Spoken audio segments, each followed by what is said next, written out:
There we are. Okay. So welcome back, everybody, to our lesson from A View from the Balcony, a design perspective on theater. Again, I'm Eric Van Tassel.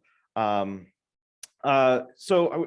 couple of us were talking before everybody arrived today. So last week I mentioned that I've been extremely comfortable teaching with a mask on because it's what I've been doing for 2 years. There's a new policy on campus that makes me a little bit more willing to potentially not do that, which is that in classroom settings, we still have to wear a mask, but just as of yesterday, we can now not wear a mask like walking to and from class and sort of moving about the space. We still have to wear a mask in like shared office space and a few other things like this. That said, I know that this group has had instructors that have not worn masks, but as I mentioned last week, I'm hypersensitive to the fact that, if the person in front of the room says, "Is it okay?" and everybody just stares mutely at you, that can be very intimidating to speak up and say, "No, Eric, I'd feel much more comfortable if you wore your mask." But I'm open to not, because we also talked about how much more easy it is to understand someone when you can see their mouth. So I'm asking in all earnestness and in please fullness of take this as full empowerment of me giving you all of the control. If anybody would be more comfortable with me keeping my mask on, please, please, please say so. But otherwise, if we're okay, I'll take it off. How are we all feeling? Yeah, anybody at all? Cool. All right, if we're good, we're good. Fantastic. I just wanted to, I take that extremely seriously. And I know that it is a potential imposition on you, and I want to respect you and your opinion and needs and safety. So very good. Here we are. Now this is weird for me. Okay, so a reminder from last time. So we sort of were halfway through our tour of the space. We're going to continue exactly where we left off, almost down to the second. We're 1 second off. Ugh. That's okay. If you have any questions, folks in the room, by all means, raise your hand. I'll grab you. Folks online, if you want to drop something into the chat, or if you want to unmute and ask a question, you are more than welcome to. Again, I like that this has been interactive so far, and I want to continue doing that. The objective for today, to refresh us from from last time, finish the tour. Which one of the things that's been great about this tour is that while we've been going through, we've been touching on sort of multiple layers of things, and I think that's really important and really lovely. It's a good way for us to touch on the things you're excited about, which is the whole point of this class. And then the next thing we'll do is we'll talk about sort of from the page to the stage, from how do we select scripts to what do we do once we have the script. And so you get the script, something, something, something, opening night. We're going to cover something, something, something. So that's the goal for today. All right. So continuing our tour. There's my cursor. All right, here we go. The one other thing to point out before I fly these out and turn off the video for a second are these big doors. So this whole panel here can shift out of the way, and same thing over there. And that lets us into the scene shop, which is where we will head next. So it's pretty loud in the scene shop. I'm not sure how well you'll be able to hear me here. I've just realized that I didn't share my audio online. 1 second. It is a little loud. You're right as well. Share sound, share. Forgive me, folks online. It is a little loud as well, so I'm going to turn it down in the room. We'll just hit that. As I mentioned in the video a moment ago, part of what's loud is the noise of the scene shop. There's air returns and things to keep really good air circulation, not fluctuation. That would be like, ooh. Air circulation is really important in here. So it is kind of loud, but hopefully you can still hear recorded me say my piece. All right, now with audio shared. So I think all I've said so far is this is the scene shop and it's loud.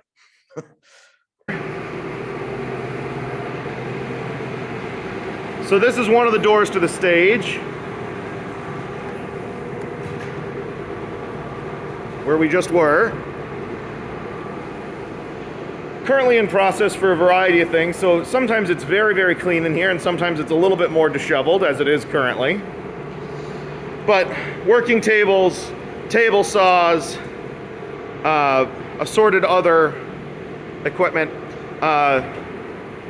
This garage door goes outdoors. This goes back out onto the stage, as indicated before. A rigging box. Back here you'll find a bunch of hardware.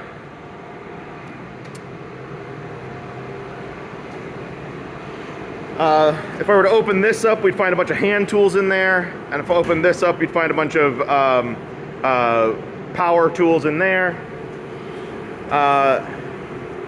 Bandsaw, sanders, lumber. Our metalworking area.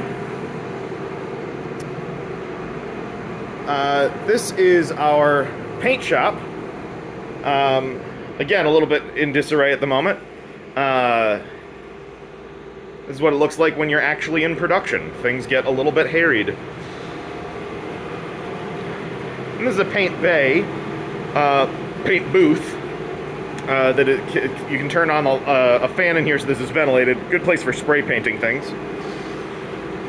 We call this the room of requirement. It's a room underneath the stairs, and because it's a room underneath the stairs and we had students of a particular generation, a room underneath the stairs makes people think of Harry Potter.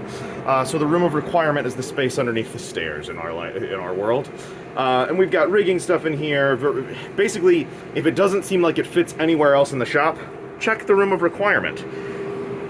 Casters, all kinds of fun things in here. The next place to look at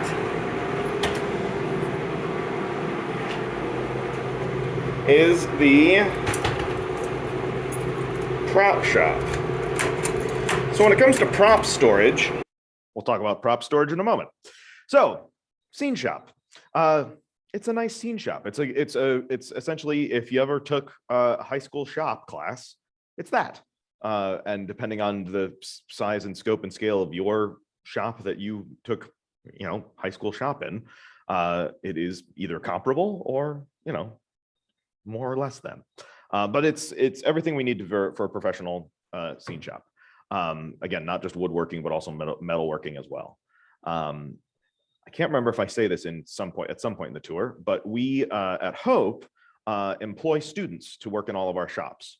And a student doesn't have to be a theater major or minor to get a job in one of the shops. And they can get paid an hourly rate to work on those teams. So you can work on lighting and sound crew with me. You can work in the scene shop with our technical director, Stephen Krebs. You can work in the costume shop, which we'll see in a few minutes, with our costume shop manager, Darlene Veenstra, and also on our publicity team, as well as our stage management staff. Those are all paid opportunities. When I say that part on the tour for prospective students, moms and dads really like that part. But we like that part as well, because we're really proud of the fact that we can pay you to develop a skill, even if it's something that as a student you didn't have before. Maybe you come in as an actor, but by the time you leave here, you are an actor who can also hang a light and leg a platform and sew a button. Like, we want you to be a well-rounded theater artist. And frankly, that's how I ended up with my career, if we remember from last time.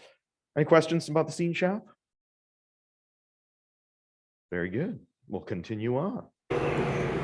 We have a lot of different prop storage, both in this building, across campus in the basement of Collin Hall, and out of town at an off-site storage location. So the prop shop has some tools that you find downstairs, but sort of smaller versions, like this drill press here, like this smaller band saw. At the moment, working on the show Native Gardens, there's a lot of greenery in that, so you can see there's a lot of flowers and sort of just a bunch of plants, a bunch of options here as they're trying to figure out what they're going to use things for. Turn on this light. So, clamps and storage and books and all sorts of things in here. There's also sort of ghosts of past shows that you'll see around in the space like this, of past props, like this wasp up here. I'm always entertained by This is a puppet that is facing the wall because it's a little bit creepy looking. But it is from the True Story of the Stinky Cheese Man and Other Fairly Stinky Tales from Hope Summer Repertory Theater in the summer of 2004, because I was here. And then, back in this space, additional storage. And this is all pretty well organized. I always like to say, and I'll say this downstairs and when we look at costumes as well, if you don't know you have something, then you don't have it. So, things organized by type of thing. I always enjoy looking at the glassware back here. Always a challenge to keep track of everything. And this is not the only space, as I mentioned. There is also a space across campus, across the quad, as it were, in the basement of Collin Hall. And then off campus, we have a large garage where we keep some of the larger furniture things. One thing that's also fun to point out, and I'm not going to open this up because I don't know the code, this is a box of weaponry. Specifically stage weapons, swords, and things like this that are dull, but are still kept under lock and key for safety.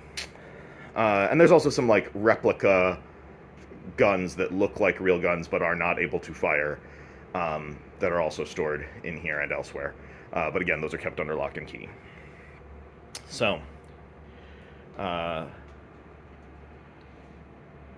actually, I say that about the guns. I'm not certain that they are in here. It may be that we have those with even less access to them, now that I say that. I know that there's swords in there, though. That's the fun stuff. All right. I am going to turn off the camera, and we'll head downstairs. I lied. I said we were going to go downstairs, but we're back on the main floor to show you one thing. I had mentioned before that there's this alcove here as an exit, and there's also the backstage area. Either path, if you're backstage and you go out this door, or if you're in the alcove here, you can go out this door, and notice there's this other doorway here. Again, that would take you back on stage, but then this takes you out into the back hall. So backstage, the door's straight ahead there at the top. I'll pause for just a second. Prop storage, prop shop. Any questions about any of that? It's kind of fun. I always think the prop storage is kind of magical because it's just row on row on row of stuff. Makes me think of like something out of like Fantasia or something like this, where just like I expect all the like little teacups and things to like come to life and start chasing me. But yeah, it's I love prop storage. There's something exciting about like 6 different kinds of radios from 5 different eras, and now I need a phone. And actually, here's an interesting thing. When it comes to technology, when we need a prop from a particular era,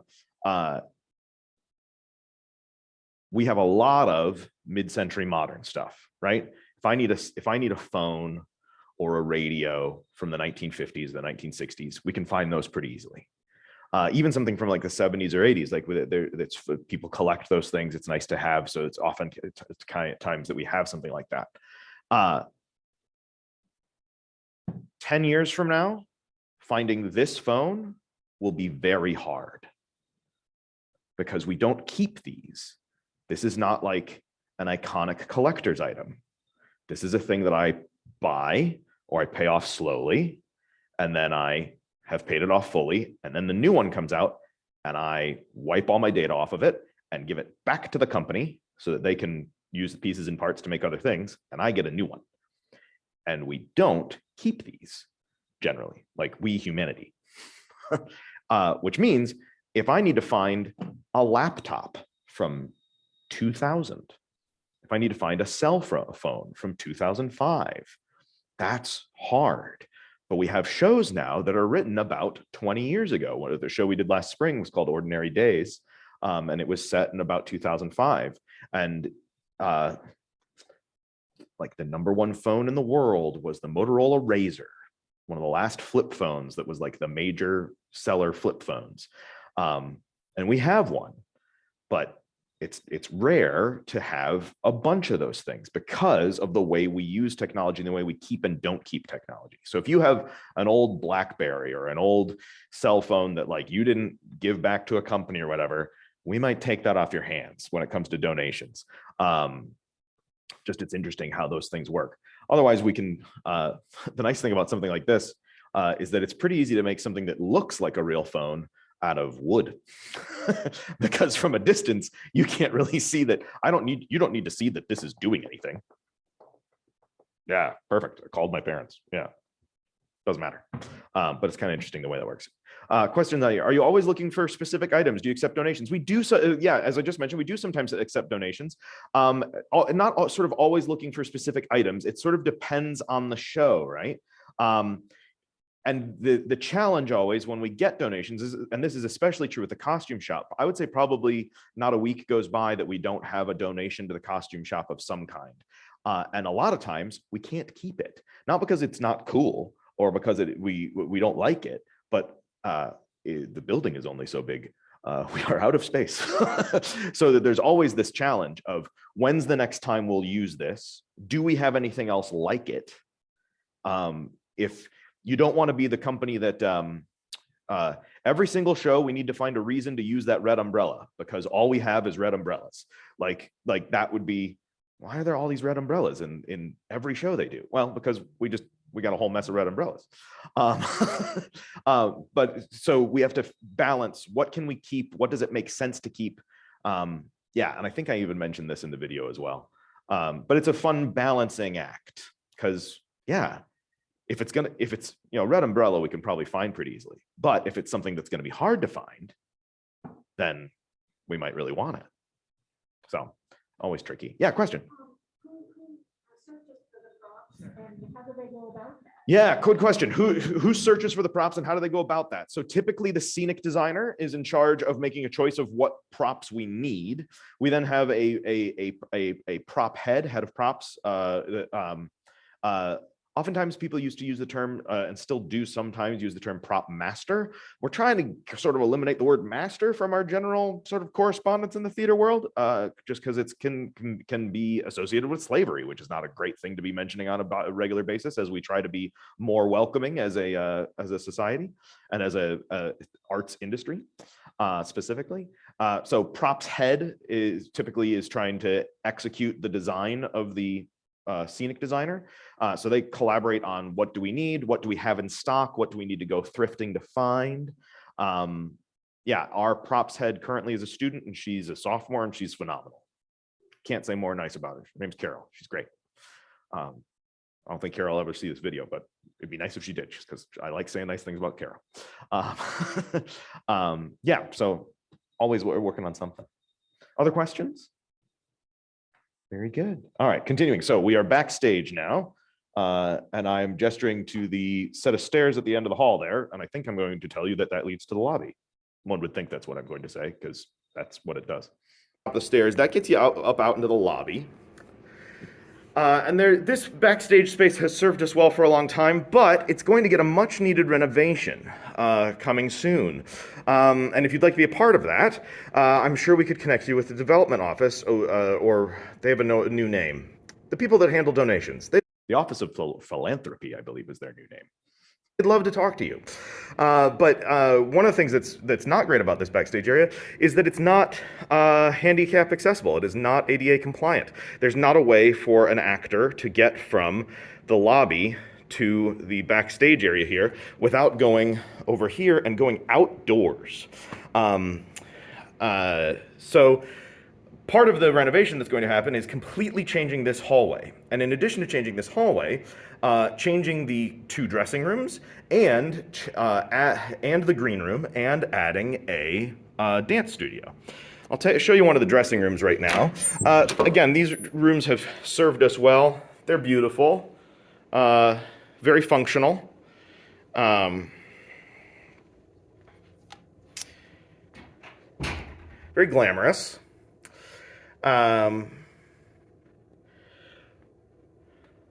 but these are going to get changed to be right now we have two dressing rooms, and one has urinals and one doesn't. And when you think about size of cast and how many men are a cast versus how many women are a cast, sometimes you end up with uh, people in a dressing room because that makes sense for the number of people there are, but then there are toilets they can't use. Uh, so we are going to move, and this is our green room. The green room we'll talk about a little bit on off camera about what a green room is and why it is called that. Essentially, it's a cast hangout area. But we're going to move to a system that has smaller changing booths for people who need to change into a costume, but then a larger, more communal space for people of all gender to do their hair, do their makeup, get their last jacket on, get that tie tied, whatever it is that they need to have done. Um, so this space, actor hangout area, and then outdoors here, basically from this wall to the sidewalk there, is where there's going to be a brand new dance studio. So again, this is a really exciting thing that's happening within the next couple of years, and we'd love for you to be a part of it. And let's talk a little bit about that more in the room. So first I want to talk about green rooms. So I mentioned a green room there. So a green room is a backstage cast hangout spot. It's a place to relax. Oftentimes folks play cards back there. You shouldn't be eating in costume. If you have your costume on, you should not be munching away. Because you can spill on it and get crumblies everywhere, and that's no good. A lot fewer people smoke than they used to, but you used to say you can't smoke in costume as well. You still can't smoke in costume. Some people would try to get away with it by having a coat that they would put on over their costume when they smoked, so that the smell of the smoke just got on the coat and not on their costume. Costume designers still new and we're not happy. But the green room is a space that is for relaxing. The term green room, there's sort of I think there's three different sort of theories as to where that term comes from. No one knows what the real etymology of that is, but you can pick which one is your favorite and then say it confidently at parties and everyone will believe you. And you'll look very smart and very informed. So here, I'll give you all three. The first is that the green room, this common space, is a reasonable place where an actor may have received their check, may have received their pay, may have received their green. This definition works great if you're in the United States where money is green. It doesn't work terribly well if many other places where their money is not green. So, your mileage may vary on whether or not you think that's legitimate. There's a particular era of history when a lot of our lighting in theater was limelight. Limelight has a slight greenish hue to it. And if you are an actor who's about to walk on stage into a greenish light, it may help your eyes if the green room was actually painted green and that you were in a room that was already green so that when you walked on stage, your eyes didn't go all fuzzy as you got weirded out by the limelight. I don't know how much I believe that. It's interesting. I like it. It's kind of a fun theory. And then the last idea is sort of the idea of sort of Renaissance and around this time and post-Renaissance theater on the green. The town square of your smaller community that would be a green space, and a touring theater troupe would come to town and they would perform theater on the green. So perhaps they're a term from theater on the green stuck around that the backstage on the green space became the green room. Green space, green room, maybe. Again, pick which one you think is the coolest, and then just tell your friends and say it confidently because then they'll believe you. Very good. So yeah, this expansion with the dance studio, as I teach and design for both the dance and theater departments, it's very exciting to have that new dance studio space. Along with that, we're getting some renovations to the dance studios in the Dow, where most of our dance facilities currently are. Those are getting some renovation as well. And this all has to do with our accreditation in the dance department. It's vital that to keep our accreditation, we make these adjustments and changes. And so it's really wonderful that it's happening. The dance department has long wanted some upgrades, and now it's happening. But you can be a part of that if you have desire to support Hope College. Today is Day of Giving at Hope College, after all. I've just remembered as I say this. So the Office of Philanthropy would be delighted to take your call. Operators are standing by. Comes with the tote bag. I don't know if it comes with the tote bag. I can't promise tote bags. Very good. So continuing on. Welcome to the basement of DeWitt. So when you come down the stairs, which is this doorway to my left here, from backstage, you come down here and you find yourself outside the costume shop to one side, and down the hall, you'll find the studio theater. The other set of, if you've been to the studio theater, you've probably come down the stairs that are in that stairwell over there, and we'll go over there in just a moment. So this is the costume shop, but before we go into the costume shop, we're going to take a left over here to what we call the trap room. The trap room is not a trap. In fact, it is a lovely place. It is called the trap room because you can see these spaces in the ceiling. Those are sections of the ceiling / floor that are removable and would allow us to put trap doors under the main stage. So we are now underneath the main proscenium stage of DeWitt. You'll find all kinds of fun things back here. Blocks that are helpful for acting classes or simple rehearsals. Some storage here, often used for props for shows. Mentioning props for shows there, you may have seen a bottle of liquor. That is empty. That is a prop. Goes down in the studio. Some floor pieces to be laid down in the studio. Extra chairs for the studio as needed. Where you'll find some soft goods, meaning curtains. There's a couch that's used for rehearsal, but is usually up in the green room.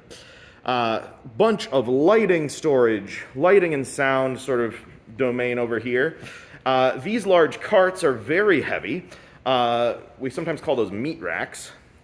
And those, to get them upstairs, rather than taking them all up the stairs one by hand, this big set of doors here opens up and the orchestra lift comes down, and then we can load them up onto the orchestra lift and we'll send that up, like a big elevator.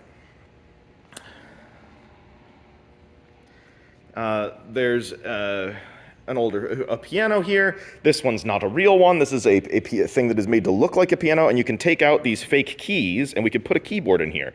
So this is just a shell that looks like a piano, but we can have a electronic keyboard in there.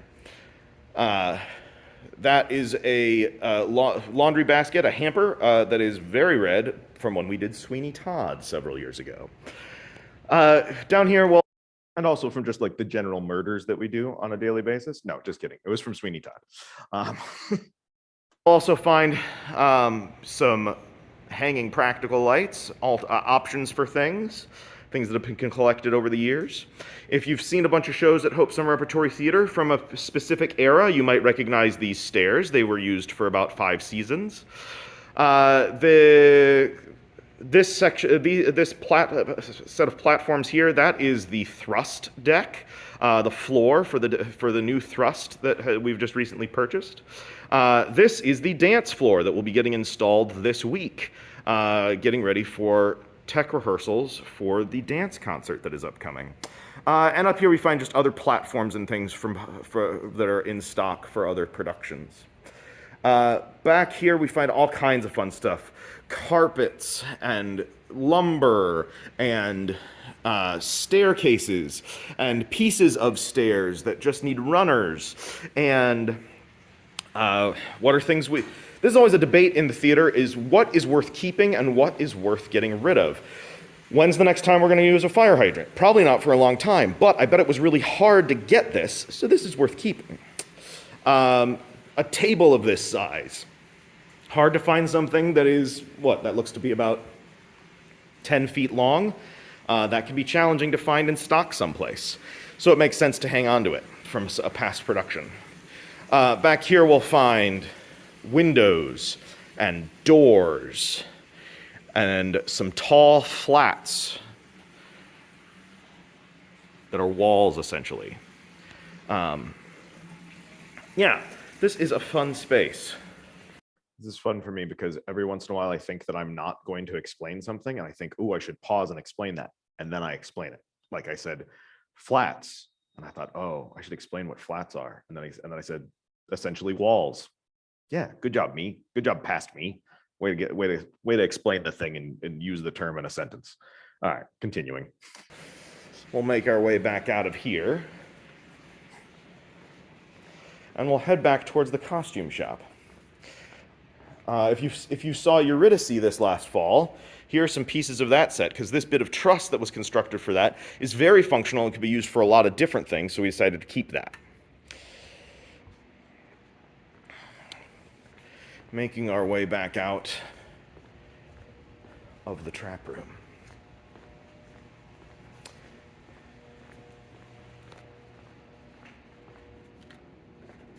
I'm just closing doors and shutting off lights as we go. All right, before we go into the costume shop, trap room. Questions? Anything at all? Yeah. Have you actually used a trap before? I'm sure that in fact, I know they have. In the 4 years when I was a student, and the 3 years since I've been back, and the 2 summers that I was back as production manager before that, we have not used a trap in the proscenium space. We have used a trap in the thrust space. One of the thrust space, sort of that juts out to the audience. That thrust space, the access to the trap area of that is in a different location. I think I show it to you in this video, but I'm not certain. Yes, I do. I had to think through that for a moment. It is easier to access in many ways, because actually the trap room that we were just in, it's easy to get in there, but if you notice, the ceilings are very tall. And so to use a trap door, we'd have to build up a lot of scaffold to have an easy way to use that as a trap. Or a big vat of water and we just go swimming, just big old dive in. We could all have all kinds of solutions, but yeah, it's been a while since, in my experience, since we've used that space for its trap capability. You see it more frequently in our thrust space, partially just because it's a lot easier to get to. But I feel like maybe for Sweeney Todd they may have done a trap, but I'm not remembering. Again, I wasn't a part of that production. But yeah, excellent question. Other questions? Yeah, very good. Continuing on. So in here, this is the costume shop. You can see row on row of sewing machines. The workstations in the middle of the room. And our costume shop manager's office. Up above, you'll find in the loft space plenty of stock. A lot of the things that are stored up there are actually vintage. Whether we're planning to use them on stage or use them as reference to make something in the style of something that we have in reality. Keeping things organized is always a challenge down here because there are so many things happening at once. At the moment, all of the dance concert costumes, I believe, are across the campus at the Dow, where they had where they're having their dress rehearsal, or excuse me, not dress rehearsal, designer run, and they needed to see the costumes on the dancers. So what we have in front of us here, these are the costumes for Native Gardens. Over here, I'm not exactly sure. These might be things that are getting put away, but I'm not certain. There's always new donations and things, and you have to sort through them and decide whether or not you're going to keep any of them, or some of them, or most of them, or what have you. This space back here, sometimes called the cave, is one of my favorite spaces.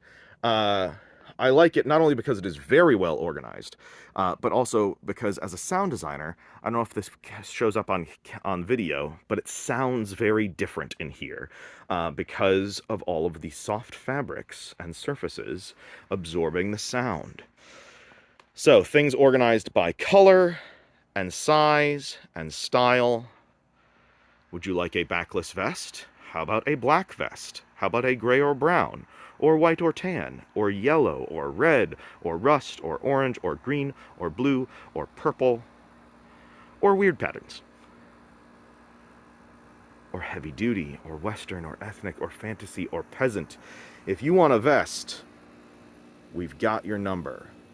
And yet, you might still have to make a new vest from time to time.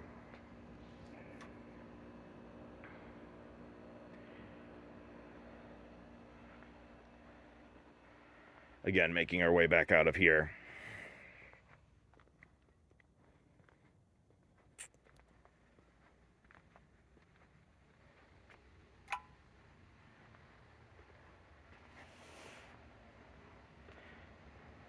I don't think I'm about to tell this story, but I've got a story that I'll tell. But let's answer this question first. What do you got? Actually, Bill's got a mic for you there. And how about cleaning of the costumes? Yes, excellent question. So we're actually going to look at a space in just a moment that is where we do simple laundry, like during the run of a show. But there are certain things that have to be dry cleaned, of course.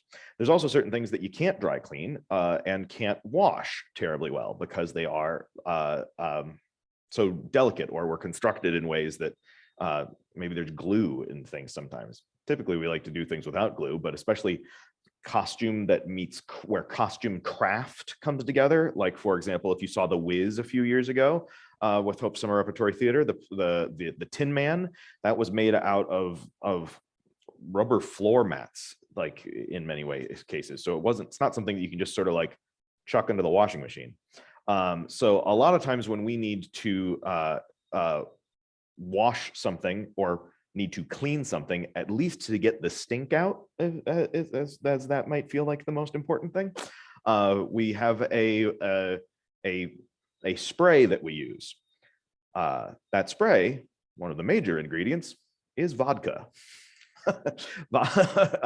Using alcohol with a little bit of lemon in it is a great way to actually get the stink out of the work that we have, the clothing that you can't wash terribly easily. But a question online: does the Summer Repertory Theater have access to the props and costumes from the Hope Theater Department? Yes.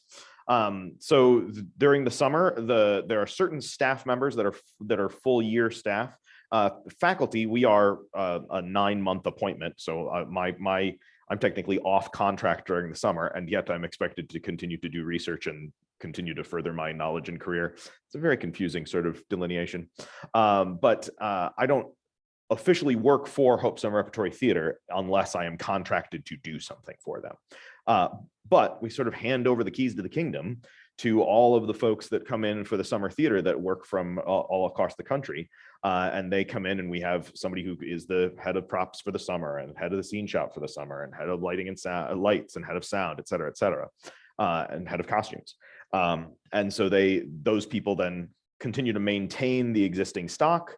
Ideally, they keep everything well organized from summer to the school year and back and forth.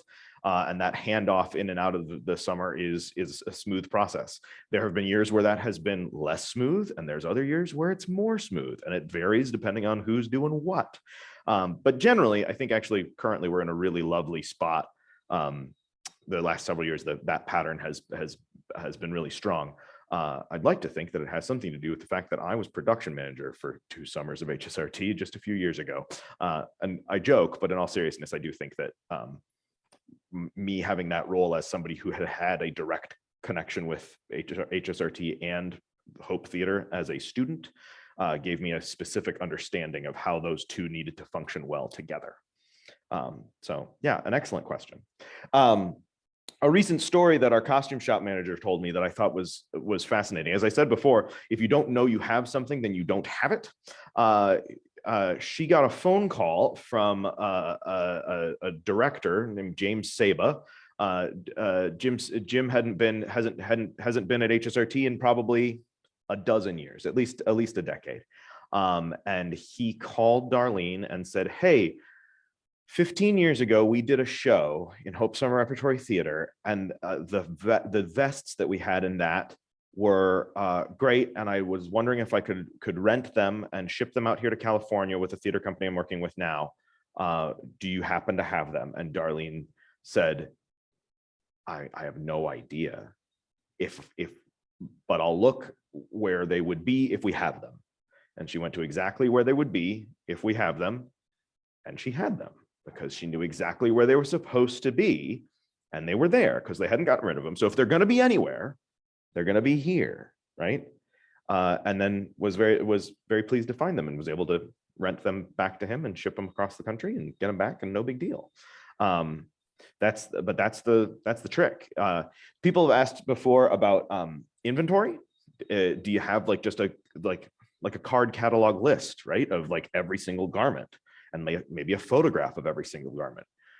The challenge there is that if you think about a library, a huge part of a librarian's job is just maintaining the stacks, right? Maintaining the books, where putting things back, getting things into circulation, making sure everything is always in its proper place. Our costume shop needs to not be working on that. They need to do that a little bit, but they need to mostly be working on making shows happen. And so unless we are willing to hire somebody who is just in charge of maintaining inventory and taking a photo of everything, it's just not very practical. So instead, it's better to have a good organized system of, I don't know exactly what we have, but I know that if we have something that fits that bill, it will be right here. Oh, look, we do. Got it. Excellent. Now we're good to go. It's an interesting balance, as so many things are in my little speech today. Continuing. So we employ students in the costume shop. I sort of said this a minute ago. We also employ students in the scene shop, as well as the lighting and sound crew. During the summer, we hire, the Hope Summer Repertory Theater hires people from all across the country to come in as designers, as technicians, as actors, as directors. Couple more costume rooms to show you, just because they're kind of fun. This is the laundry room. Laundry and also dye room. So you can see the vat there and the sinks that would be used for dyeing fabric. I don't know if you can read it, but that last cabinet on the end says dye supplies. Wardrobers are the last ones to leave the theater most nights, because they need to stay to do laundry so that the next night everyone can be clean.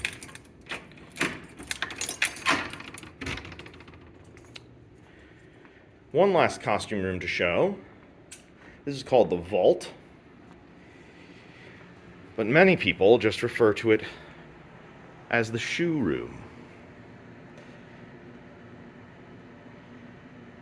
And yet, we will still need to buy new shoes, even for Bright Star happening this spring, and we can talk about why in the room. But in these cabinets, you'll find undershirts and pants and shirts, jeans, anything that could be folded rather than stored on a hanger. And of course, the shoes. There's also wigs, all kinds of things. Hello. This is where you would stand for a fitting. If you've gotten your costume and you have an appointment with the costume shop manager and the designer, you would come here and they would measure you and make sure that your hems are the right length and discover that the jacket is too small or too large, whatever the case might be, and get it adjusted accordingly. Hi. This dark and creepy hallway is actually a hallway that will let you into the studio theater from sort of a back door. There's also, let's see if I can turn on a light back here. There's also a ladder here. This ladder takes us upstairs into a space underneath the thrust stage. If you've ever seen somebody in a Hope Summer Repertory Theater or a Hope Theater production, if you've ever seen somebody come through a hole in the floor in the thrust stage, this lets them into a space beneath the stage, and from there they can make their way up onto the stage.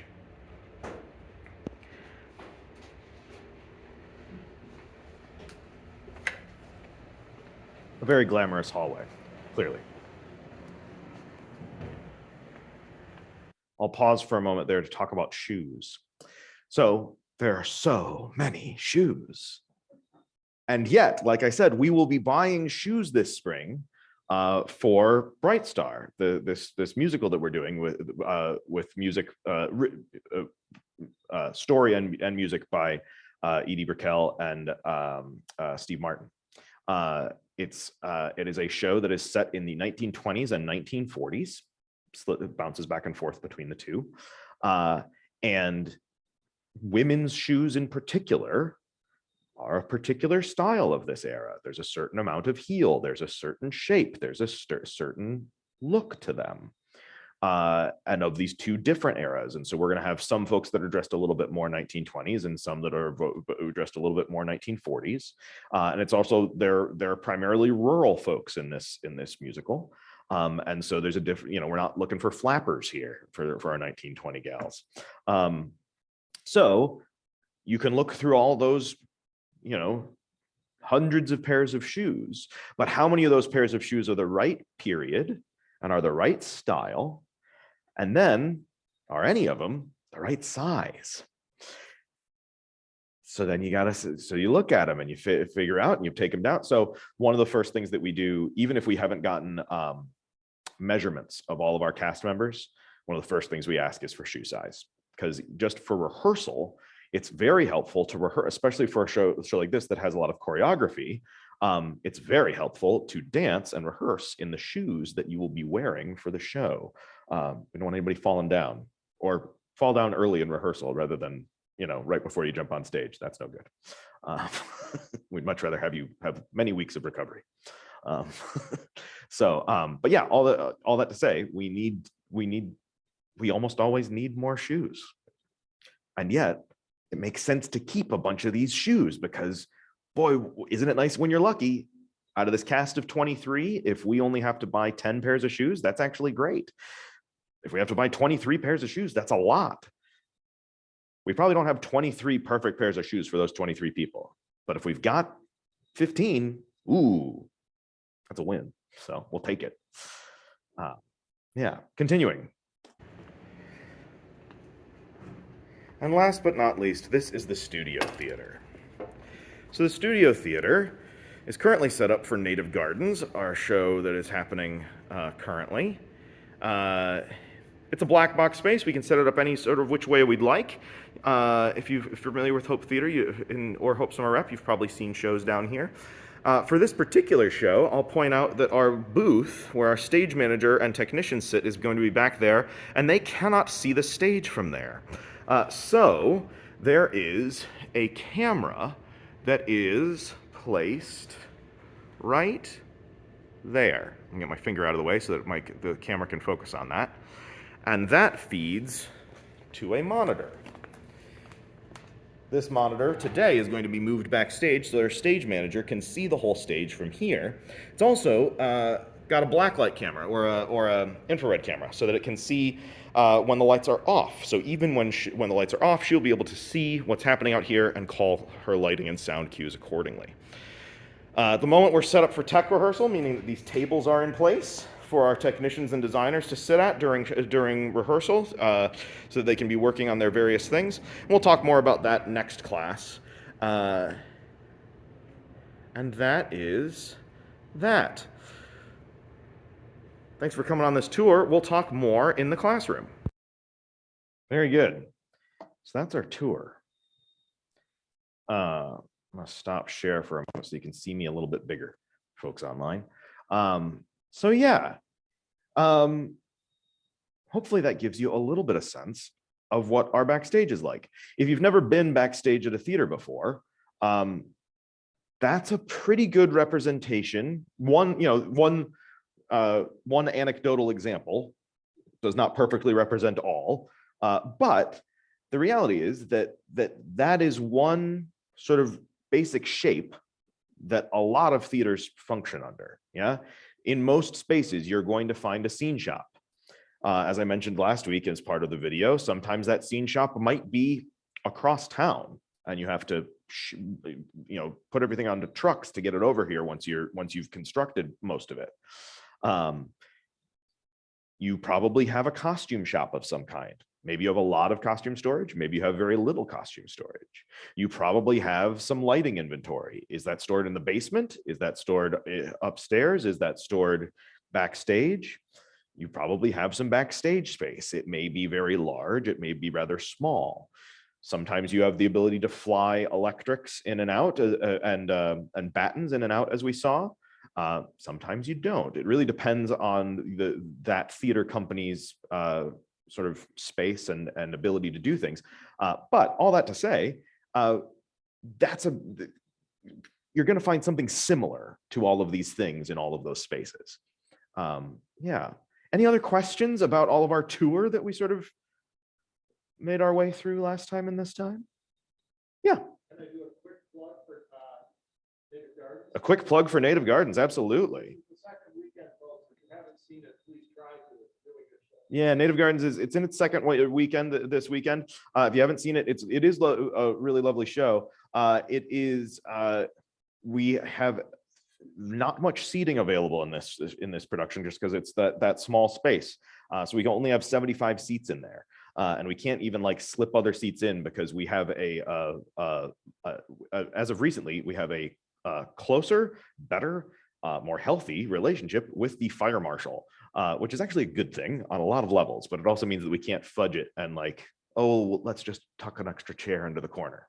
Nope, can't do that because the fire marshal and us are good friends now, and we'd like to stay good friends, and we don't want to irritate them. But yeah, so they may be sold out, but if you can see it, it is very good. I'm glad you enjoyed it. That's what exciting to hear. Yeah, very good. Excellent. Yeah, other questions? Very good. Yeah, absolutely.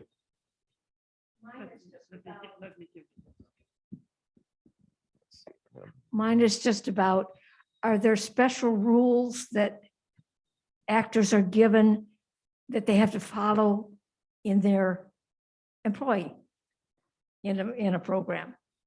In their employment or in their job, or when they're hired to do the roles and that, do they have to go by certain? Can't do this, can't do that, you got to do this, you got to do that kind of thing. as an actor, or Personal care or- gotcha. So the question was, if you're an actor or you're an employee of the theater, are there certain things that you can and cannot do in terms of personal care or like behavioral things that you can and cannot do sort of away from rehearsal or away from the office? Short answer, not really. Longer answer, sort of. And let me explain.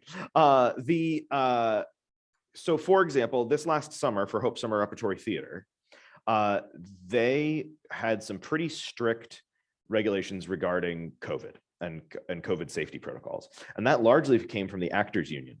Actors Equity Association, AEA, is the Actors Union. They're a really strong union, and that's really important. If you're a professional actor who does not have another job like at Starbucks or someplace, the way you can get health insurance is by being a member of the Actors Union. The way you can like write off a pair of shoes once a year on your taxes and a certain number of haircuts is all because of the Actors Union. The Actors Equity Association is really strong, and it's really vital and imperative for our industry. The Actors Equity Association took COVID extremely seriously because wanting to protect their members. And so they had really stringent rules about what types of spaces could be used as performance space, what types of spaces could be used as housing, what types of spaces could be used as dressing rooms, things like this.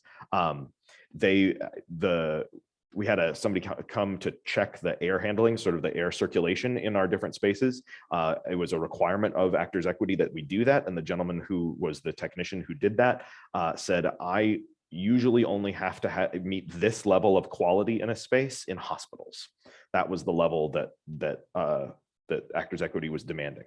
And I would say rightfully so, to protect their members, which is pretty great. So this is part of why HSRT was one of, I think, 60 theaters in the country that were able to do fully produced work last summer, which is not very many when you think about 50 states. So yeah, pretty exciting. In terms of actor behavior or sort of what they were allowed to do away from rehearsal. In rehearsal, they had 2 bubbles. They had a technician's bubble and a actor's bubble. And so normally for Hope Summer Rep, the housing is, we try to mix people up with their housing so that electricians are living with actors, are living with carpenters, are living, so that you get to know other people in the company. But we had to be very stringent about these people are over here and these people are over here. Now, you cannot say legally, with your free time, you're not allowed to hang out with people outside of your bubble. We can highly encourage you to do that, but as soon as we require you to not do that, then you're on the clock all the time and we need to pay you for your time not working. And that becomes a big financial burden that isn't terribly practical, because then you're just working 24 hours a day. As we say, you can't go places. Now, in terms of other behavioral things, there is no requirement of you have to be at a certain level of fitness or you have to be certain dietary needs or things like this. However, your job is your livelihood and has to do with you being able to execute. And so if you, I'll say this as a story that happened. If you go to Chicago for a weekend and have fun at a parade and have a couple of adult beverages and you twist your ankle and then you can't do the show on Friday, you can't do the show on Friday, and it would be really lovely if you could. So maybe don't have a couple of adult beverages and twist your ankle. That was an adult, not a student. Let me be 100% clear there. So these are things that can happen. So there isn't really like an agreement that you sign. Here's exactly how I intend to behave away from work. But most actors and technicians we understand that our livelihood is very much tied to our physical health and well-being. And so we take that pretty seriously, one way or another. So yeah, good question. Other questions? Very good. All right. Putting this up. Very good. And back over to Zoom and share screen. And share this one, share. And get my chat back up here. Great, now I can see all the things. Okay, so as we've said, this is thus begins lesson 2. We've concluded lesson 1 and now we begin lesson 2. So from the page to the stage, we got about half hour to sort of breeze through some of this, and I'll do my best to kind of clip along here without going too fast, but still sort of covering a lot of things. So let's talk a little bit about the production process. So very first thing, we need to choose what show we're going to do. What are some things that might be factors in what shows we want to in what show we want to do as a theater company? What do you think? Cost? Sure. Yeah. This requires a turntable. The entire stage needs to be able to rotate. Can we afford that? Yeah. Other things.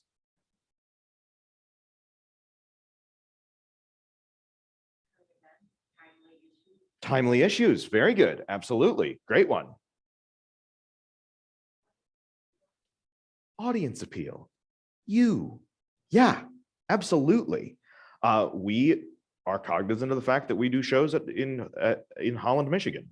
Yeah, there are things about the shows that we choose that we need to be smart about, and that's different for Hope Summer Rep than it is for the summer theater, or excuse me, for the Hope Summer Rep as opposed to the academic theater. The academic theater, yes, ticket sales are important to us, but also we have the sort of institution of the college that is going to supplement some of that. You know, if we don't do a big musical every semester, that's okay, because we are doing as an educational choice, and we'll talk about that in a moment as well, as opposed to the summer theater. We need your butts in the seats, pardon my slight inappropriate language. And with those butts, we'd like your dollars, please. So we need something that's going to appeal to you. Yeah. So that means we probably should do a big musical. That means we probably should be careful about what language is used in our shows. I say that as somebody who in my personal life likes to cuss like a sailor. I don't do it in class. I don't do it in front of all of you. And now I can't even do it at home because I have a 2-year-old who likes to mimic things. So there's very few places that I can talk the way that I spoke casually in my 20s with my friends in Chicago. I will be in Chicago this weekend with them by myself. I will be using all of the language that I know. But on our stages, we won't do that. Yeah, we want to respect the fact that our audience expects to hear a certain kind of thing on our stage. I also like to say that we're in Holland, Michigan, yes, but also people go to rated R movies in this town. We can put some stronger language on our stage as long as we prepare you for it. Yeah. If we say, come to the theater, and you go, great, is it Hello Dolly? And then it turns out it's not. It's something that's got some strong language in it. Well, then you're going to be upset. But if we say, hey, this one's for adult audiences, maybe leave the kids at home. This one's going to be speak to current issues, current events that are timely. And perhaps it's about the horrors of going to war, I say on this auspicious of days. A play like that might have some strong language. But if you know that that's the topic, and you know that that's something you can expect, you can either self-select out of that audience, thank you, but no. Or you can say, okay, great. I'm ready to see that. I'm ready to listen to that and have that impact me or not impact me as I see fit to do, because I'm an adult and I can make decisions for myself about the art I consume. Academically, when we pick shows, we're interested in audience perception, but actually what we're more interested in is our students. Academic theater, we are interested in the shows that we pick based on what our students need. So this is why we don't do a big musical every semester. Has to do with budget as well, good point on that. But we do a big musical every other year. In the year that we don't do a big musical, we do a big Shakespeare or classic. We do 4 shows a year. Of those 4 shows, so essentially, if you are a freshman at Hope College, on the next 4 years, there will be 4 shows a year. That'll be 16 shows. Of those 16 shows, we want to make sure that there is classic American, modern American, European classics, contemporary European, comedy, drama, Shakespeare, musical theater, etc. If you're a student at Hope and you're here for these 4 years, the fact that we did a show 10 years ago is nothing to you. That's garbage. That is nothing. The only thing that matters for you as a student and what you've learned is what we've done in these 4 years. So in these 4 years, we need to have a variety of things so that you, the student, are prepared to be a professional artist in the industry. Maybe you end up working for a theater that only does musicals. Maybe you end up working for a theater that only does contemporary comedy. Maybe you end up working for a theater that only does devised work. Well, we want to make sure that in the 4 years that you were here, you had at least one experience with one of those things, and preferably more than one. So that's what we go into script selection. So after we got script selection, who do we need to make this thing happen? Who's like the first thing you probably want to hire? Think director. Yeah, great.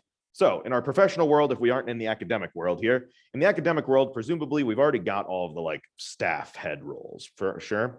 But yeah, in the real world, we've chosen the show we're going to do. We need someone to direct this thing. Hi, Bill, do you want to direct a play? And Bill says, I've never liked that show. No. And then we go to and we say, Bill, what about the 3rd show in our season? And Bill says, oh, I've always wanted to do that. Great, let's do that. Yeah, whatever the case might be. But then once we got Bill on board as our director, now we need some other folks. Who's our next people?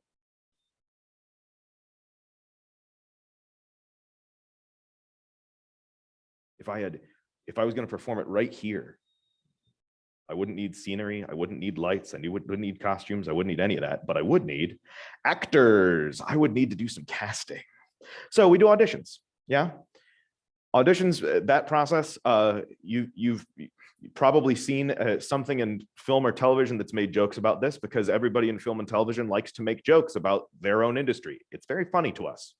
But that looks like, sometimes it's a large cattle call audition. That's what we call an audition that might be hundreds of people, as opposed to a smaller audition. And basically what happens in any of those auditions is a person walks into the room and they stand in front of a table, not unlike the tables you all are sitting at here, and say, "Hi, my name is Eric Van Tassel. I'll be doing 2 readings for you today. The first is a monologue from Shakespeare's Hamlet, and the second is a contemporary monologue from Neil Simon's whatever."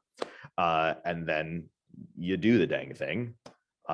You probably feel like you either knocked it out of the park or you feel awful about it. And that actually has no bearing on whether you actually did well.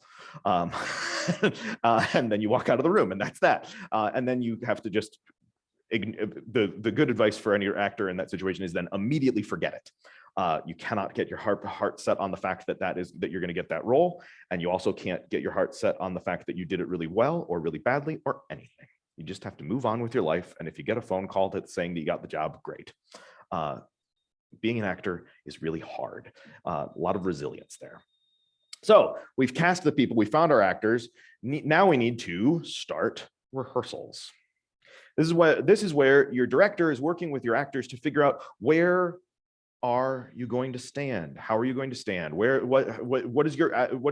So that where you stand and how you get there is blocking. What is your blocking? We might start with what we call table work, which is where we aren't even on our feet yet. We just sit around a table and talk about the show. What does this scene mean? Especially if it's something like Shakespeare or something with unfamiliar language. What am I even saying here? Yeah, you need to understand all of that. So that rehearsal, while that's happening, meanwhile, we have our design and production meetings. This is where your director is in meetings, could be once a week, could be every 2 weeks, could be just sort of ad hoc as needed, with your scenic designer, costume designer, lighting designer, sound designer, potentially projections or media design as very popular now. But all these people are meeting to talk about, how are we going, what does this world look like? What is the space needed to tell this story? How realistic is this? Yeah. Do we need what we call kitchen sink realism, where everything on the kitchen sink is on stage? If I told you right now, this is a kitchen, and I just start miming that I'm chopping whatever, for a lot of shows, that's enough. Yeah. You don't need a full functional kitchen. But for some shows, we do want a full functional kitchen. Can this script accommodate that? Can our budget accommodate that? This is an interesting challenge. And in a minute, I'm going to go into some sort of more detail. I'm going to use the current show we're working on as an example of sort of for this process. Once you've finalized what you're going to do, what is the design? Scenic designer figures out, okay, this is the world we live in. Great. Costume designer says, great, if that's the world we live in, this is what the people who live in that world look like. And the lighting designer says, okay, well, this is how that world feels, and where we look in that world and when we look there. We'll talk a bunch about lighting in the next week's session. And sound says, this is how it sounds in this space. Okay, great. That's the plan. Great. Now we need to execute it. So this is build and load in. So the scene shop starts throwing screws into wood and cutting things down and making platforms. And hopefully they all read the plans right and they build it correctly. It goes a lot smoother when that happens. And the costume shop starts, they have costume shop, we like to say you sort of have 3 options: buy, pull, and build. Borrow would be in there, borrow, rent, etc. But we can buy things, acquire things that exist out in the world someplace. Buy, rent, borrow, etc. We can pull from stock. We've just seen all of the stock. We can just go backstage and pull what we need. And then we have to build things. Hey, this is a custom piece. This is a dress for the Wicked Witch of the East, and it needs to be specific to this person. She needs to look incredible. and cruel and magic and beautiful all at once. And it needs to be cut exactly for her form. We need to build that. Tricky. So, and I say load in, this is when, so you build the set and then you load it into the space. In our space, sometimes we can be loading in as we build. In other cases, you can't. From a lighting perspective, we come up with our plan and then we hang all of the lights. And then next time we'll talk about sort of hang, focus, etc. We'll talk about lighting in specific a bunch next week. So we've got the set. It's all loaded in. We built the thing. It's painted. It's beautiful. We have a set. We've got costumes. We're ready to put those on. Maybe we're putting some finishing touches on those. The lights are hung. The speakers are in place. Now, the actors know all their blocking. They've memorized all their lines. They're ready to go. We can't just have an audience now. We have to take all of those disparate pieces that have all been, we've been meeting for weeks. We've been talking about them. Now we need to smoosh that all together. And that happens in a process called technical rehearsals or tech rehearsals. So tech rehearsal is when we take all of those things, all those people that have been working independently, we've been saying, what's happening with the set? And they say in a meeting, well, we had to make this change because budget, or we had to make this change because space. And the lighting designer said, hey, that impacts me. Can we change the way that, okay, great. And so everybody's compromised. We've all talked about it. But now we get into the room and now we need to make it actually go. So I mentioned when we saw Native Gardens set on screen there were some tables in the audience. During tech, we put tables in the audience, and we call them tech tables. And you have a lighting designer seated at one. I'm probably sitting there with my assistant, potentially a light board programmer or a board operator is what we call them. And maybe my head electrician is also standing by in case there's a problem, and I can say to her, hey, run upstairs and fix that light on this break. Sound designer is sitting in another place as well. Our stage manager is sitting in between. Our stage manager is the person who's going to call all of the cues. So anything that happens on stage, the lights changing, a sound cue happening, an actor entering who can't hear their entrance or can't see their cue for whatever reason. The stage manager has been in rehearsal the whole time. They are the conduit of information. They actually send out a rehearsal report after every rehearsal saying, here's what we did tonight. We rehearsed this scene. We discovered that the chair that we will be using in scene 2 needs to be taller, needs to be shorter, needs to be whatever. We don't need a handkerchief in scene 2, but now we do need a glass of water, whatever the thing is that they've discovered in rehearsal, that's all going to be in that rehearsal report. So they're the ones that keeps all of this communication clear, and they help the director stay focused. When we get to tech rehearsals, that stage manager now also has all of lighting and sound. So I probably 3 days preferably, or at least 3 days preferably, before tech, I have sent them a list of cues. Here is every cue I intend to have in the show and its placement. Page 26, at the top of the page, when he says to be, on the word be, I want a light to change. Okay, great. If it's a musical, I'll also say, page 26, system 1, measure 3, beat 2. If you know much about music, that meant something to you, and if you don't worry about it. So that stage manager now has all of that information, and she has it all in her prompt book, and then they're going to be able to call all those cues. Standby lights 4 and sound 3, lights and sound, go. And then they hit go. And that will make the lights change and the sound change. So we have tech rehearsals. We figure out how we need to adjust the blocking to fit with the lights, or how that piece of scenery doesn't move the way we thought it was going to, or whatever the case might be. And we figure it all out, and we're off to the races. Then we have dress rehearsals. This is where we add costumes. Some companies do costumes and tech rehearsals at the same time. Here at Hope, we typically add costumes a couple days after we add lights and sound. And then previews. In academic theater, we typically don't do previews, but you'll see this for many theaters.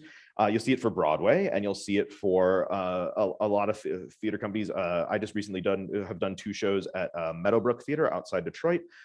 They have preview performances. The deal with previews is that they're usually a reduced ticket rate, and the understanding is that things might change between preview and opening. Typically, not much is going to, but every once in a while, there might be some changes. Yeah, very good. And opening night, that's all you. Thank you for coming.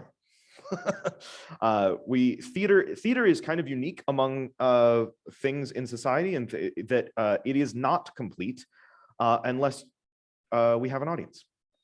If you think about sports, for example, 2 teams can play a sporting event, and even though, think about COVID, for example, we watched athletes play huge sporting events in empty stadiums, and the act is complete. Is the energy the same? No, it does not completely exactly the same, but this team wins, this team loses, that is complete. Theater without an audience is not theater. Theater without an audience is rehearsal. It's not a performance. We need you. So you're the last piece. Thank you for coming. The run is all the performances. After opening night, the light, especially in professional venue, your designers are gone.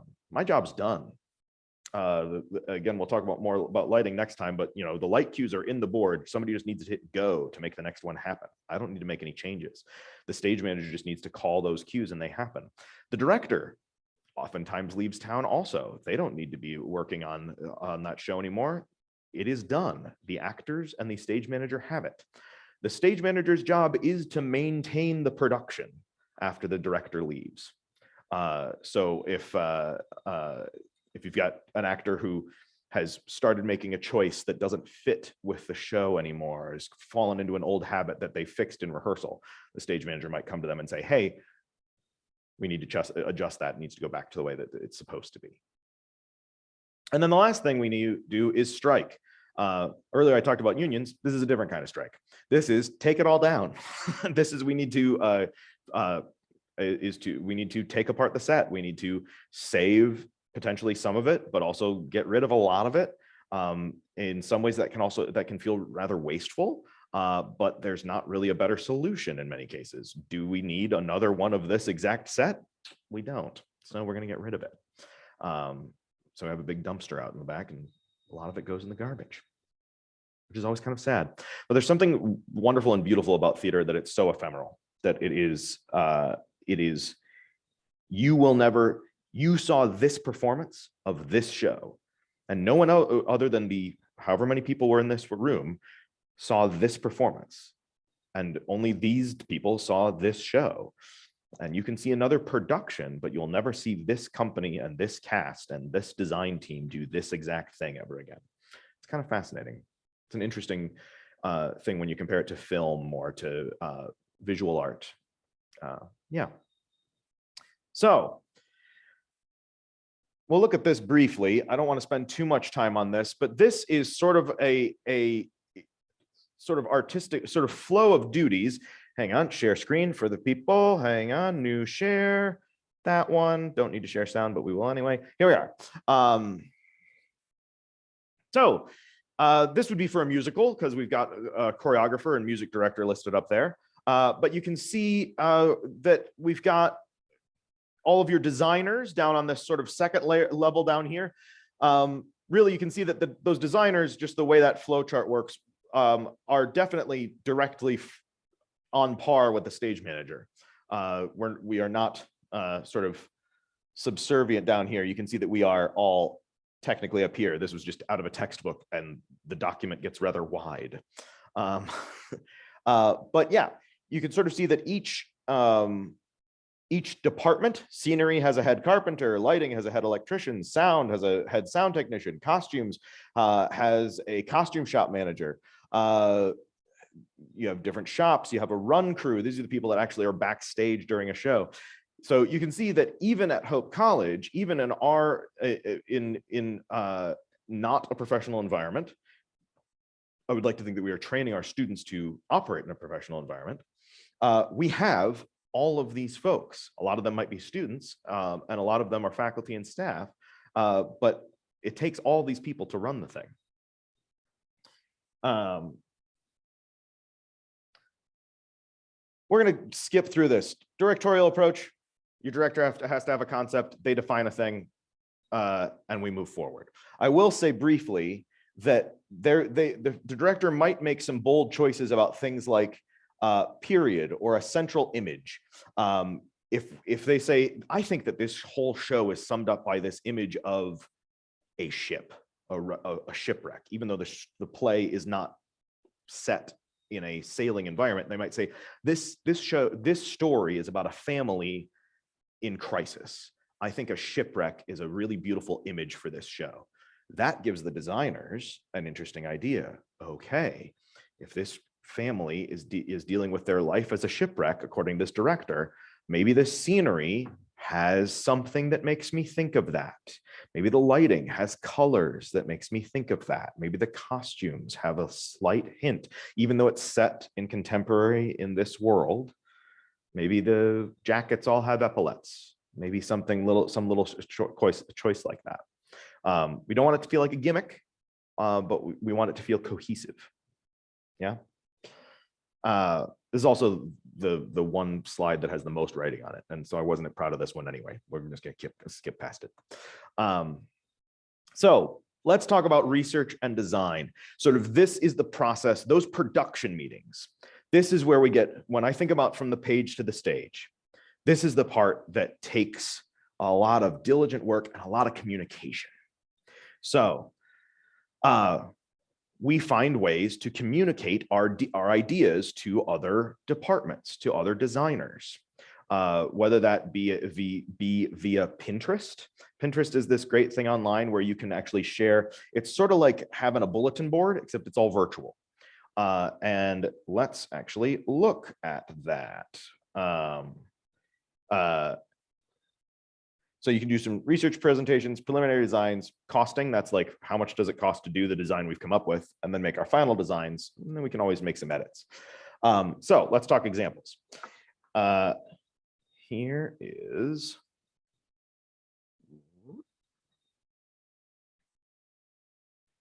So this, I don't use Pinterest terribly often. The main thing I use it for is occasional house projects, like backyard ideas, occasionally light the nerd display, whatever. But sometimes it's things like a director says, hey, we're gonna put all of our ideas from all of our different design team into one folder so we can all see what we're thinking about. This can be kind of fun. It can be a good way for folks to share ideas. There's a production of Don Giovanni that I worked on about 4 years ago. And this, you'll see things in here that were quotes and that the director liked, and sort of abstract scenery ideas that the scenic designer was interested in, abstract lighting ideas and visual imagery that we were curious about. Did our actual production have anything that looked exactly like any of this? No. This is just creating a vocabulary and a thing that we wanted to sort of express some interest in. Now, I'm going to talk specifically about our current production of Bright Star. So Bright Star, this production that's happening currently.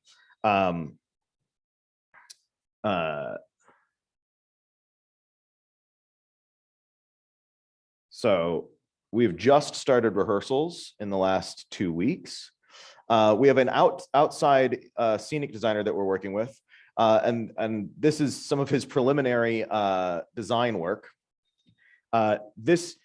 He started with long conversations with the costume or with the director. Oftentimes we have discussions as a group, but really before we can figure out costume or lights or sound or any of that, we have to know where we are. So scenery and director need to be on the same page. Yeah. So this was just some of his notes. And again, I'm not going to spend much time on this. We'll sort of flip through these a little bit, but you know, the role of the ensemble, the role of the music in this. The script mentions limbo. Where are we? What does that mean in this context?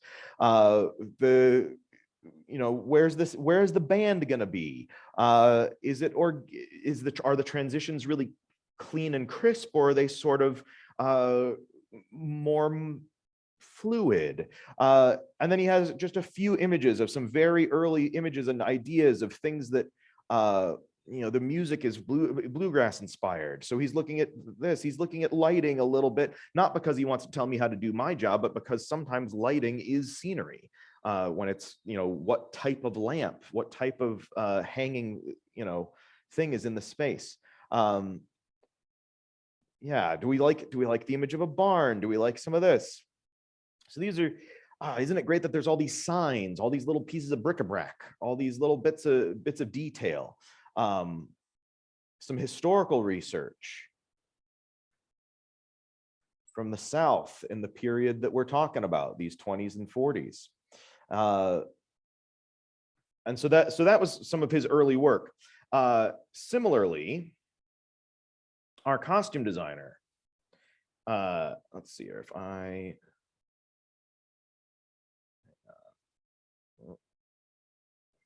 slideshow, will that work here or no? Okay, great. I needed to go pull this over here.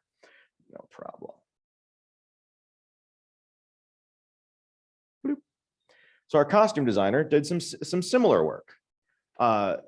So she has a bunch of images here of people from these eras. Let's look at costume. Let's look at color. Let's look at hairstyle. Let's look at a variety of things. Again, is she going to say that every single thing in here is exactly something we're going to see on stage? No.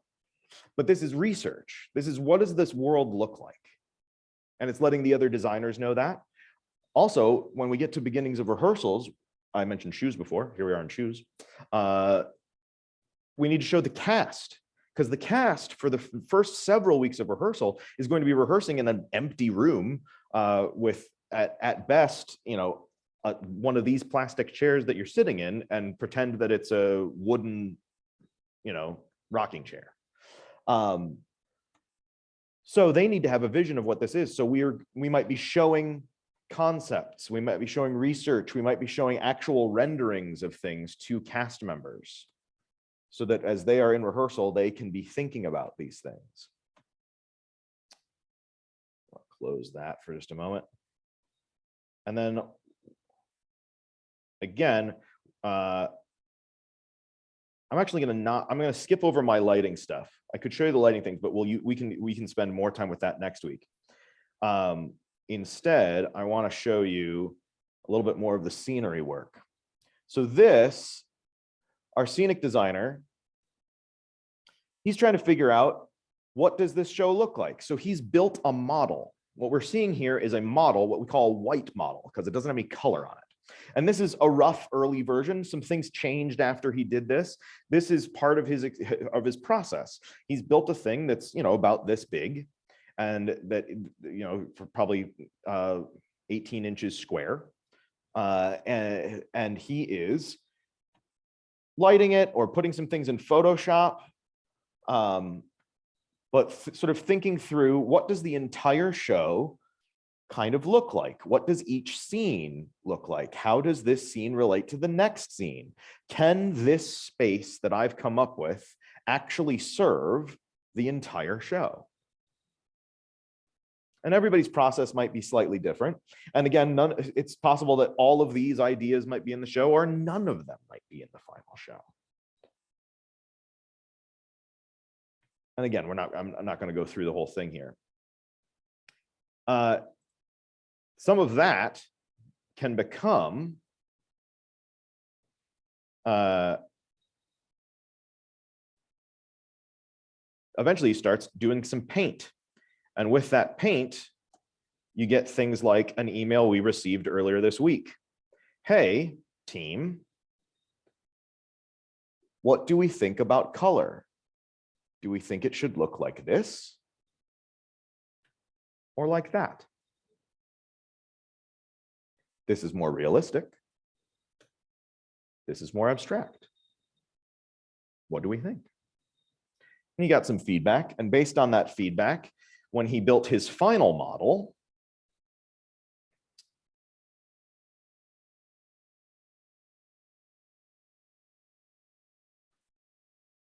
he did that blue gradation there. I took this photo. Our scene designer came into town from Chicago last night. I'm actually going to be taking some really nice photos of this model later today, but this was just quick and dirty, and I snapped a quick photo in a classroom. So it's not terribly well lit at the moment, so it's a little hard to see that back wall, but it does have that brown at the bottom, blue at the top. It's really very beautiful. And again, this model is, you know, a foot and a half square. It's pretty small, but it's a great way to communicate to the cast and to the director what this set is. In many ways, this is much more clear than build drawings. Well, actually, these aren't actual build drawings. Build drawings are by the technical director and include like how to actually construct the thing. Come on, click this. I don't want, whatever. We'll just leave that little pop up there. But this is a series of images. Here's a top-down view of the whole set. This is what we call a section view. It is a view from one side with the stage cut in half, looking at it from stage left to stage right. Here's what we call a front elevation. So not drawn with depth, but just drawn straight on. Some folks can look at this and it's a complete picture to them. I'm one of those folks. A lot of directors, you show them this and their brain goes tilt, you know, like a pinball machine that isn't working anymore. That's why a scenic model can be so helpful for a director, because a director might have a hard time visualizing this as anything real, but that model is a really easy thing to see. Yeah, because it's essentially just a little tiny dollhouse. But those drawings, the technical director will take those and turn them into a drawing of how to build them, and then we'll start getting to work. We'll start building this thing in the shop next week. And I will take that and turn it into a 3D-dimensional model in the computer so that I can figure out how to light it. And that's what we'll talk about next week. Sorry for going a couple minutes over. Thank you so much for your attention and for your patience and for your wonderful questions. I know we're out of time. If anybody has any questions, I don't know what the story is back there. Can we just cut it off, or what's the deal? Well, we can, I'll leave that up to you. There's 2 questions in the chat. Oh, great. That I didn't attend to earlier. And if you do have former commitments, we do want to respect your time. You may leave. You may sign off if you're at home, but I'll go ahead and ask these since you're willing to answer Absolutely. that. Yeah. Are you always looking for specific items? Do you accept donations? And I assume that was from the beginning when you were talking So about we did. props. So I saw that one was Oh, sent okay, to me good. to everyone. So Oh, I good. did see that one. And I answered that one Okay, on the great. fly. Did you do the summer repertory? Yep. Saw that one as well and answered Sweet. that one on the fly. Okay, you are a pro. Hey, I've been teaching on Zoom for 5 semesters now, so we're good. Okay. Yeah. Okay, thanks. Question. I have a question about picking what we're going to show. Yeah, picking what shows we're going to do. A question about picking what shows we're going to do. How much time does it take to get permission to do that? And So in terms of how many people are involved in that decision, and how do we get permission to do a particular show, and how long does that take? Yes, great question. So here's the good news. Hope College trusts us within the department in that we don't have to like send everything to our dean for approval or anything like that. So the department picks what we're going to do. But again, we've earned that trust by many years of being very smart about what we're going to do. So in like, for example, one of the shows we did this last fall was called The Wolves. It was about a group of teenage girls on a soccer team. It had some pretty strong language in it, probably the strongest that we've had on our stage in a long time. We did give the dean a heads up. Hey, this is a thing that's happening, but also this is a very popular show in the country right now. It's very real, and it really speaks to our audience and our students, our audience of students. Our audience that looks more like y'all might have found that off-putting, but also it's not for you, right? It's for a group of college students. And that's an uncomfortable dichotomy. Yeah. But again, like I said before, if we are deliberate about putting our when we tell the box office, hey, this has strong language, when we put a thing in the lobby that says, hey, this has strong language, then hopefully no one's surprised. It's just people don't like being surprised. That's really what it is. If I tell you I'm going to cuss a lot, then you kind of go, okay, well, maybe I don't want to. And then you leave. You don't like to be surprised. If I just start suddenly cussing a bunch, then you're going to be very upset because I've shocked you. It's no good. So in terms of play selection, the good news is that the department sort of gets to do it ourselves at Hope. The trick there is that it does still take a long time, exactly to your point, partially because there are still, multiple stakeholders in the room, whether it be the directors or the designers or our staff or whatever the case might be. Ultimately, the person we need to convince to do a show is the director. I can say I like this show or that show all I want, but if I don't have one of the two directors on staff, the two faculty directors, if I don't have one of them championing the idea, then we're not going to do it because they have to be excited to be in a rehearsal room working on a show for that long. The other trick there is again that sort of 4-year plan of trying to go through all of the things we need to go through. And then the last piece of that puzzle is rights. So you need to get permission, not from the college to do the show, but from the rights holder, the publishing company that says we would like to do this play. Things that can impede that. If somebody is doing that show on Broadway, then they won't let anybody else do that show anywhere in the country, maybe. Or if somebody in Grand Rapids is going to do that show 2 weeks after we are, they might not give us permission to do that show. So something like that. So we still have to submit for those rights and then pay a certain amount based on that. Also, if we are going to, in the world where we've just gone off at all of the 2020-2021 school year, we didn't have in-person audiences at all. We only had online streaming audiences. Our rights costed differently because we were opening up our audience to an online audience. For some of the shows we've done this year, we have gotten permission to do in-person audience and one viewing streamed online.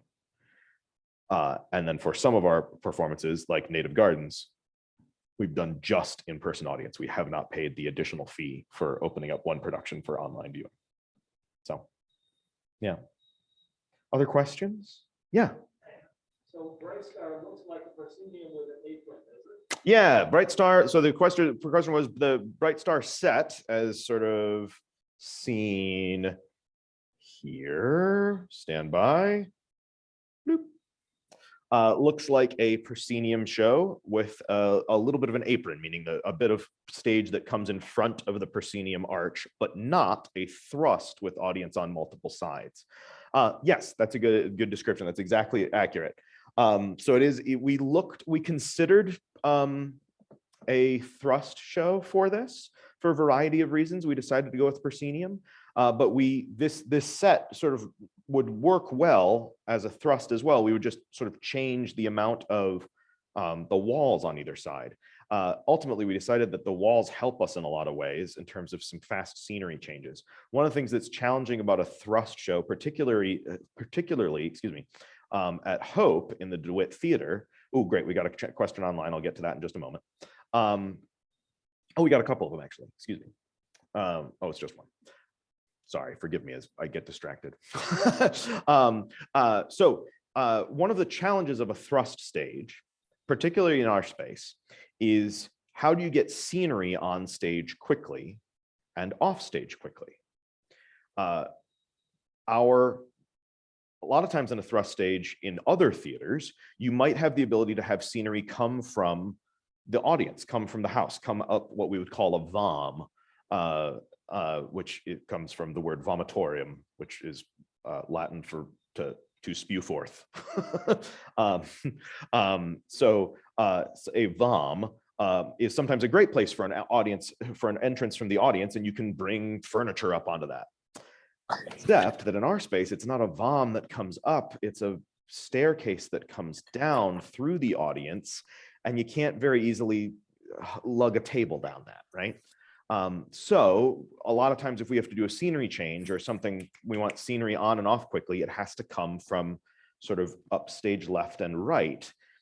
If you were to imagine this stage, for example, in a thrust configuration, rather than being able to come on and off stage through these doors on either side, you'd have to sort of come up diagonally from this, so sort of in that corner, in those corners.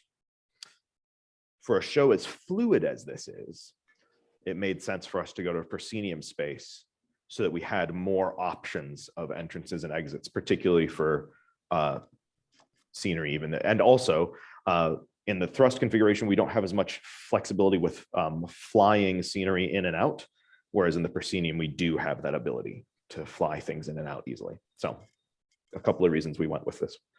But again, that's 3 weeks of discussion to come up with that conclusion.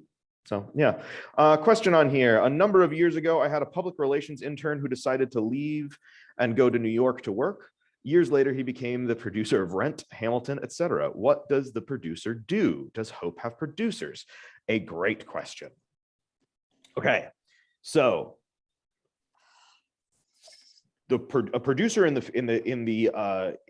context that you're talking about, Andre, forgive me if I'm pronouncing your name incorrectly, is a producer for a for-profit production as opposed to a non-profit production.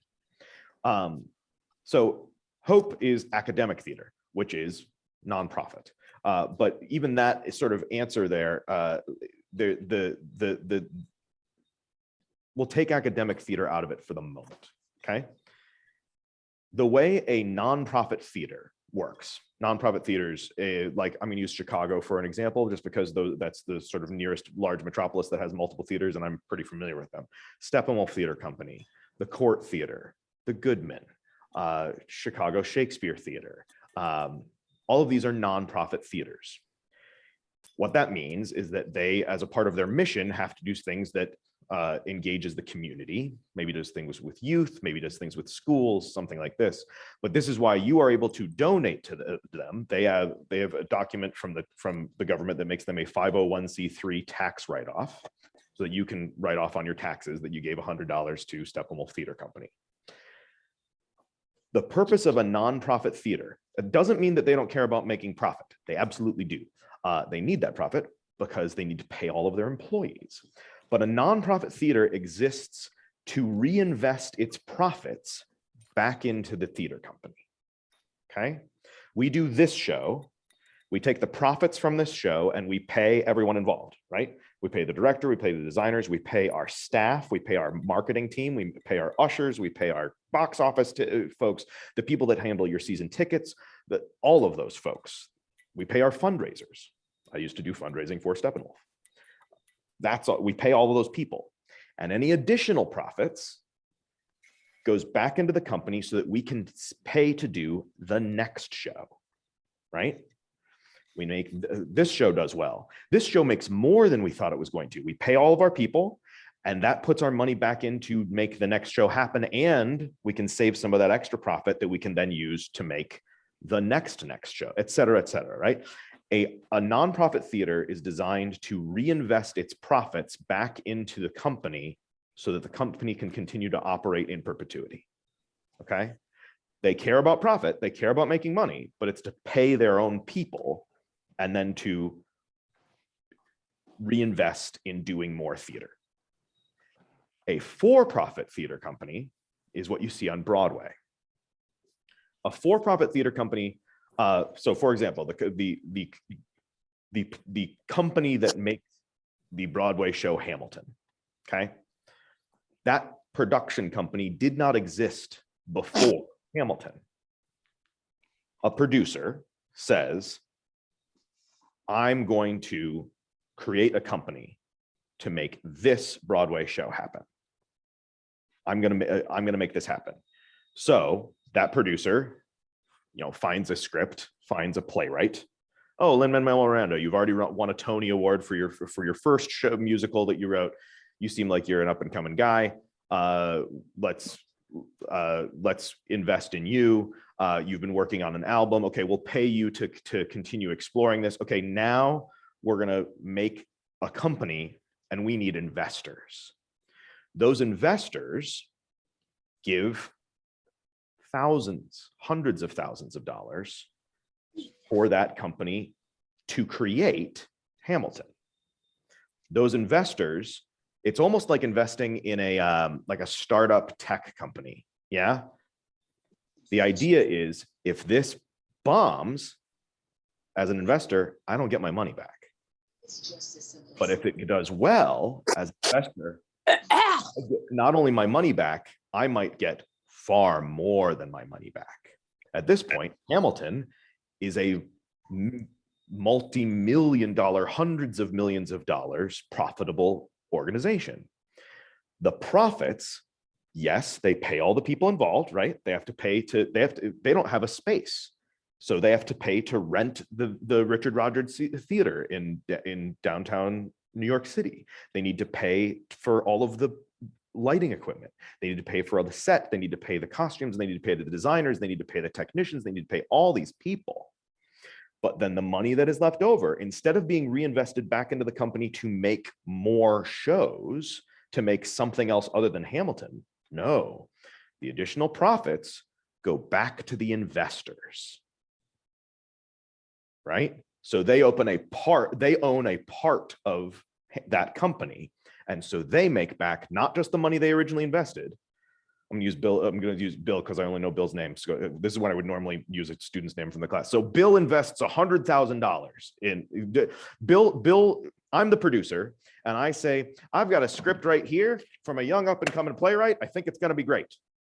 Bill, trust me, give me $100,000 and you and 5 of your friends each give me $100,000. We'll put this on stage and I promise you'll make your money back. I could be totally wrong and we don't make any money back. And Bill's just out $100,000 and doesn't want to talk to me anymore, right? But here's the flip side. If it does well, if Bill and 5 of his friends invested $100,000 each, but instead of making $500,000, I make $1 million. Bill gets 1/5 of that because he's one of the 5 people who invested. And so now he gets 1/5 of that $1 million and he's very happy and wants to talk to me about my next idea. That's the difference between for-profit and nonprofit theater. So what a producer does is a producer oversees all of that. Producer finds investors, a producer talks to designers, talks to directors. A producer often gives advice to a director and designers. There's a lot of pressure if the producer isn't happy, because the producer needs to be happy, because the producer is who then goes and pitches to the investors. Hey, Bill, I know you gave me $100,000 already. Trust me, the show's going great. I could really use an extra 25K. But if the producer doesn't think it's good, he's not going to go ask for that money. Absolutely not. He's going to say, make do with what it is. I gave you a bunch of money already. What, did you spend all your allowance already? That's no good. So the producer has artistic influence, but is also very much connected to the financial side. And that's the difference between a for-profit and a nonprofit theater. Within a nonprofit theater, you'll find a production manager who would oversee a lot of the design elements and a lot of the shops and how to build everything, but they are not connected to the financials the way a producer is. Does that help? Very good. That is great. We are going to have to wrap the class. So sorry, an extra 20 minutes. I could just keep going, but I'm supposed to actually go light a model in 10 minutes. I think that's great. And you have a lot of people that are very interested and have stayed tuned. So we will wrap this next week, same bat time, same bat channel. And we just thank you so much for your time and your expertise and your creativity and your presentation. So very good. Yeah. Well, goodbye, next week everyone at home. Next week we'll be talking about lighting specifically. So we'll spend a lot more time on that, but inevitably we will touch on some of these other areas because they all have to talk to each other. Welcome to a collaborative art form. Great. Thank you. I see clapping at home as well. Thank you.